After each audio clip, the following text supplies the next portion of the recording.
মরশুমের সেরা প্লেয়ার হলেন সুনীল নারিন, অরেঞ্জ ক্যাপ জিতলেন কিং কোহলি। এক নজরে চিনে নেওয়া যাক অ্যাওয়ার্ড বিজেতাদের। পরিসমাপ্তি ঘটল ইন্ডিয়ান প্রিমিয়ার লিগ 2024-এর মরশুমের আইপিএল। পয়েন্ট তালিকায় শীর্ষ দুই স্থানে থাকা কলকাতা নাইট রাইডার্স ও সানরাইজার্স হায়দ্রাবাদের মধ্যে অনুষ্ঠিত হল আইপিএল 2024-এর ফাইনাল ম্যাচ। রুদ্ধশ্বাস ম্যাচে জয় ছিনিয়ে নিল কলকাতা নাইট রাইডার্স। মেগা ফাইনালে টস জিতে প্রথমে ব্যাটিং করতে এসে 113 রানেই শেষ হয়ে যায় সানরাইজার্স হায়দ্রাবাদ দলের প্রথম ইনিংস। মেগা ফাইনালের চাপ সহ্য করতে পারেনি হায়দ্রাবাদ দলের ব্যাটসম্যানরা, যার ফায়দা তোলেন কলকাতা দলের বোলিং বিভাগ। রান তাড়া করতে এসে কেবলমাত্র 10 ওভারে প্রয়োজনীয় রান তুলে চলতি আইপিএল এর শিরোপা অর্জন করল কলকাতা নাইট রাইডার্স। 2012 ও 2016 সালে ক্যাপ্টেন গৌতম গম্ভীরের দুটি খেতাব জয় করেছিল কলকাতা। এবার দীর্ঘ 10 বছর পর শ্রেয়াস আইয়ারের নেতৃত্বে তৃতীয় খেতাব জয় করল নাইট বাহিনী। মেগা ফাইনালে 3 ওভারে 14 রান দিয়ে অভিষেক শর্মা ও রাহুল ত্রিপাঠী উইকেট তুলে নিয়ে ফাইনালে সেরা খেলোয়াড় হয়ে উঠলেন মিচেল স্টার্ক। আইপিএল 2024-এর অ্যাওয়ার্ড তালিকায় অরেঞ্জ ক্যাপের ভাগিদার রয়েছেন বিরাট কোহলি। চলতি আইপিএলে সর্বাধিক রান এসেছে বিরাট কোহলির ব্যাট থেকে। বিরাটের ব্যাট থেকে এবারের আইপিএলে বিরাট মোট 15 ইনিংসে 61 গড়ে 741 রান বানিয়েছে।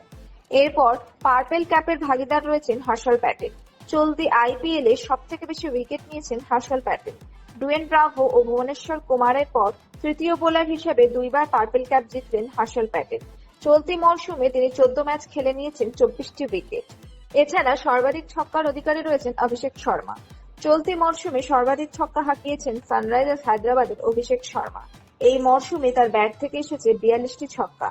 এবারের আইপিএলে 16 ম্যাচে 32 গড়ে 204 স্ট্রাইক রেটে 484 রান বানিয়েছিলেন। এরপর electric striker of the season সর্বোচ্চ স্ট্রাইক রেটের অধিকারে রয়েছেন দিল্লির তরুণ ওপেনার জেক ফ্রেজার ম্যাগরো। এছাড়া মরশুমের সেরা ক্যাচের অধিকারে রয়েছেন রমনদীপ সিং।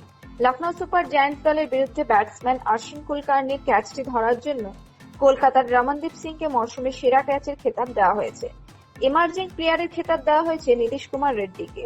চলতি মরশুমে এমার্জিং প্লেয়ার হিসেবে হায়দ্রাবাদ দলের অলরাউন্ডার নীতিশ কুমার রেড্ডি ব্যাট হাতে এই সিজনে 11 ইনিংসে 33.67 গড়ে 142 স্ট্রাইক রেটে 303 রান বানিয়েছেন ও বল হাতে নিয়েছেন 3 উইকেট। এরপর মোস্ট ভ্যালুয়েবল প্লেয়ারের তালিকায় রয়েছেন সুনীল নারিন।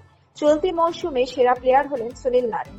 ব্যাট হাতে এই মরশুমে 14 ম্যাচে 34 গড়ে ও 180 স্ট্রাইক রেটে 488 রান বানিয়েছেন তিনি, এবং বল হাতে তুলে নিয়েছেন 17টি উইকেট ও ওভার পিছু দিয়েছেন মাত্র 6 করে রান। 2012-2018 সালের পর আবার 2024 সালে মরশুমের সেরা প্লেয়ার হিসেবে বিবেচিত হলেন তিনি। ফেয়ার প্লে অ্যাওয়ার্ডে রয়েছেন সানরাইজার্স হায়দ্রাবাদ।